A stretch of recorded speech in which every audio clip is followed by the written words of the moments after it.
We are getting in the Christmas spirit here at True Blue Quilts. Today we're going to be making some stack and slash placemats.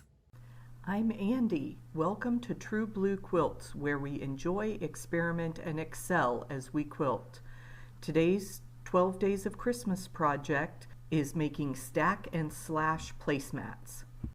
You can make a set of 4 placemats with just 4 fat quarters. Let's get started.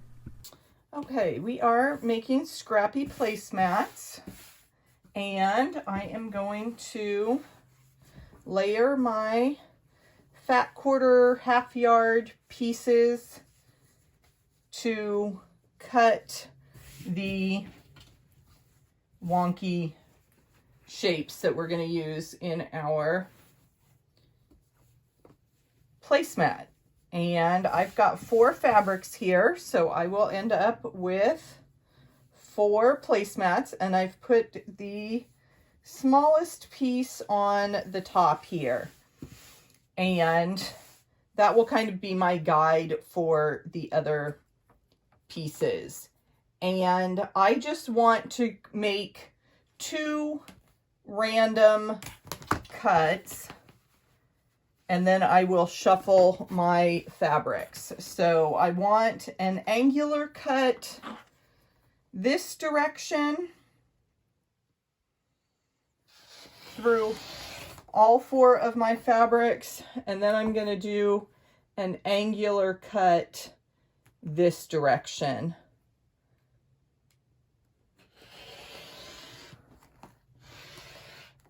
So this piece is going to stay the way it is. Then this second piece, I'm going to take 1 piece and move it to the bottom. And then this other piece, I'm going to move 2 layers to the bottom. And then this last one, I just bring the bottom piece up to the top. And then I will have 4 different fabrics showing in each placemat.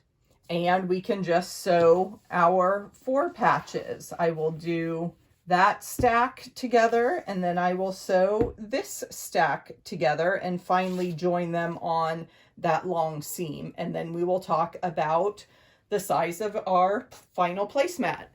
Very simple, straight sewing. And we only need to match up the one corner that is going to be in the middle of our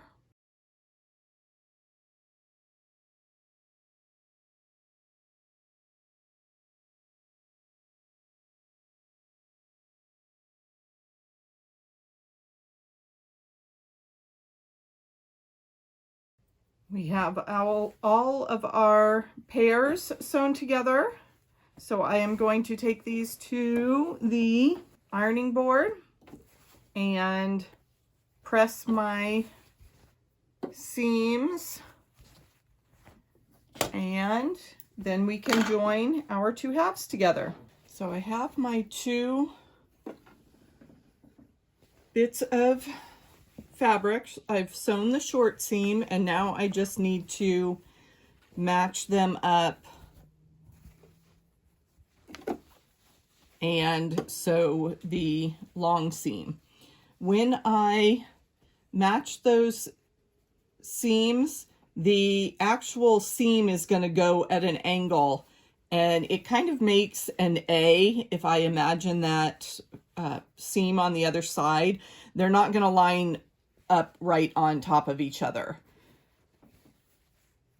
So I just get those close and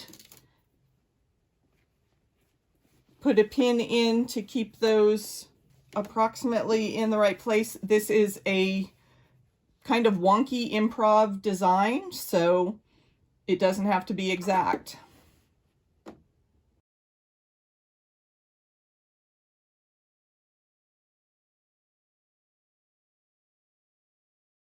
And There we have our stack and slash placemat ready to trim down.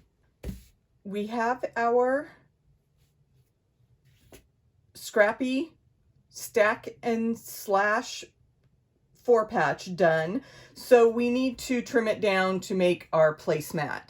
I use a different placemat that I like the size of as my guide, and I know that about 12 inches wide by 15 inches long is a good size for my table. So I need to trim this down, and I will start by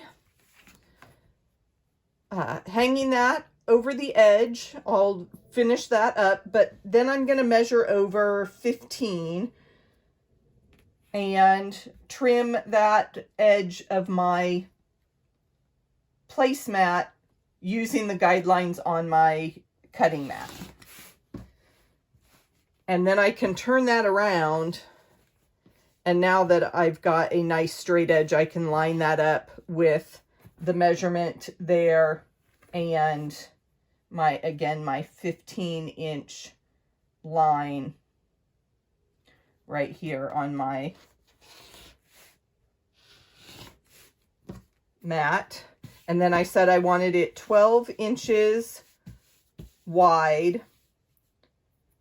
So I need to get myself well, first I want to, and this one is only going to be 11. So I guess we'll have 11-inch placemats, or 10.5, however that works. So I'm going to give myself a straight edge and then measure the other side based off this straight edge. And you can see that looks like about a normal size placemat. So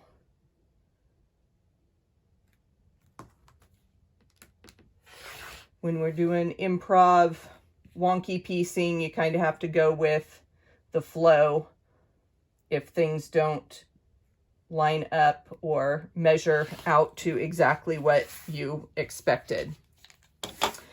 For my placemat finishing, I am going to layer my backing and my batting the same way that I did in the mini ornament video. So I will link to that and also link out to a previous video I did on facing a quilt, where I just sew around the edges and turn it inside out. And then for a placemat, I can just do some simple lines there, straight line quilting with my walking foot, and that will finish that off nicely. These would be great areas to practice your free motion quilting. Some swirls, maybe match the designs here if you wanted to try some kind of star or snowflake, or some holly leaves would be fun designs in that area. So I hope you decorate your holiday table with some stack and slash placemats. Happy holidays! Would you like to try more improvisational quilting? Check out the video you see on your screen and find out what we did with some leftover quilt blocks. If you enjoyed this video, please subscribe. I'll be back next week with more quilting tips and tricks.